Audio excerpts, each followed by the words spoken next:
ವೀಕ್ಷಕರೇ ನಮಸ್ಕಾರ. ಕನ್ನಡದ ಬಿಗ್ ಬಾಸ್ ಮನೆಯಲ್ಲಿ ಡ್ರೋನ್ ಪ್ರತಾಪ್ಗೆ ಇದ್ದಕ್ಕಿದ್ದಂತೆ ಆರೋಗ್ಯದಲ್ಲಿ ಏರುಪೇರು. ಸ್ವಾಮೀಜಿ ಬಂದು ಭವಿಷ್ಯ ಹೇಳಿ ಹೋದ್ರ ಮೇಲೆ ಕಂಗಾಲಾದ್ರ ಡ್ರೋನ್ ಪ್ರತಾಪ್. ಹೀಗಾಗಿ ಬಿಗ್ ಬಾಸ್ ಮನೆಯಿಂದ ಪ್ರತಾಪ್ ಆಚೆ ಬರ್ತಾರೆ ಎನ್ನಲಾಗ್ತಿದೆ. ಚೆನ್ನಾಗಿದ್ದ ಪ್ರತಾಪ್ ದಿಢೀರ್ಗೆ ಏನಾಯ್ತು? ವೈದ್ಯರು ಕೊಟ್ಟ ಸಲಹೆ ಏನು? ಎಲ್ಲವನ್ನು ಹೇಳ್ತೀವಿ, ಕೇಳಿ. ಡ್ರೋನ್ ಪ್ರತಾಪ್ ಆರೋಗ್ಯದಲ್ಲಿ ದಿಢೀರ್ ಏರುಪೇರಾಗಿದೆ. ಡ್ರೋನ್ ಪ್ರತಾಪ್ ತೀವ್ರ ಜ್ವರದಿಂದ ಬಳಲುತ್ತಿದ್ದಾರೆ. ಇಲ್ಲಿ ತನಕ ಮನೆಯಲ್ಲಿ ವೈದ್ಯರಿಂದಲೇ ಚಿಕಿತ್ಸೆ ನೀಡಲಾಗುತ್ತಿದೆ. ಪ್ರತಾಪ್ಗೆ ಜ್ವರ ಬಂದ ಕಾರಣ ಆತ ಬಿಗ್ ಬಾಸ್ ಲೈವ್ನಲ್ಲಿ ಕಾಣಿಸಲಿಲ್ಲ.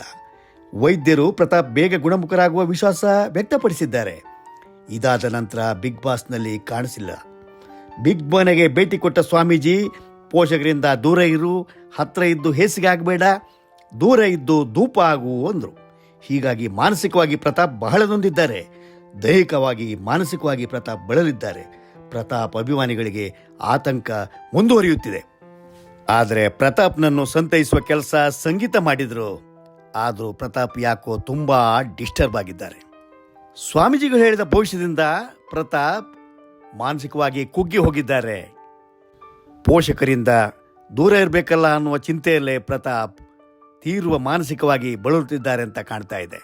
ಏನೇ ಆಗಲಿ, ಪ್ರತಾಪ್ ಗುಣಮುಖರಾಗಲಿ, ಎಂದಿನಂತೆ ಟಾಸ್ಕ್ನಲ್ಲಿ ಪಾಲ್ಗೊಳ್ಳಲಿ ಎಂಬುದೇ ನಮ್ಮ ಹಾರೈಕೆ. ಪ್ರತಾಪ್ ಬೇಗ ರಿಕವರಿ ಆಗಿ. ನಿನ್ನೆನೆ ನಾವು ಪ್ರತಾಪ್ ಬಗ್ಗೆ ಹೇಳಿದ್ದೀವಿ, ಅದು ಇವತ್ತು ನಿಜವಾಗಿದೆ. ನಿಖರವಾದ ಸುದ್ದಿಗಾಗಿ ನಮ್ಮ ಚಾನೆಲ್ ಫಾಲೋ ಮಾಡಿ.